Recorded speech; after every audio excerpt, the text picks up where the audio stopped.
Beyond the Limits program ng Project Empower umarangkada na. Layo nitong palawigin ng inclusivity para sa mga persons with disabilities. Si Daryl Ocleres sa detalye.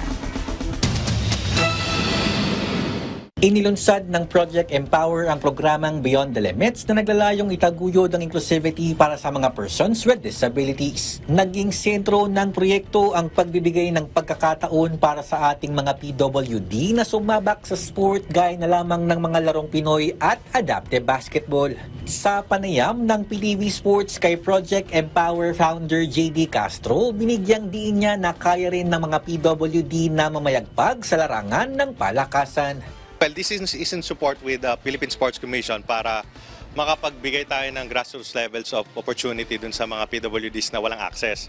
So, we created this program for adaptive athletes na yung mga hindi nabibigyan niya ng opportunity, mabibigyan namin ng grassroots approach para naman makapili tayo at magkaroon ng opportunity sila. Then we will bring them to the Paralympics. Nagpaabot din ng mensahe si Castro sa mga PWD na nais din na maging bahagi ng Beyond the Limits. So sa ating mga kaibigan na may kapansanan at sa disability sector, I am asking everyone na magtulong-tulungan tayo at magsama-sama para mabigyan natin ng opportunity ang ating mga PWD friends. Ayon naman sa aktor na si Gerald Anderson, patuloy ang kanyang suporta sa mga programa para sa mga PWD gaya na lamang ng adaptive fitness and rehabilitation na kanya rin sinimulan.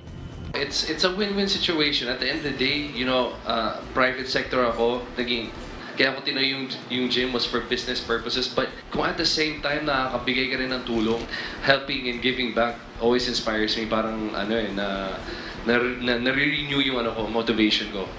Matapos ang Beyond the Limits, inaasahan na magpapatuloy ang misyon ng Project Empower na palawigin ang inclusivity para sa ating mga persons with disabilities.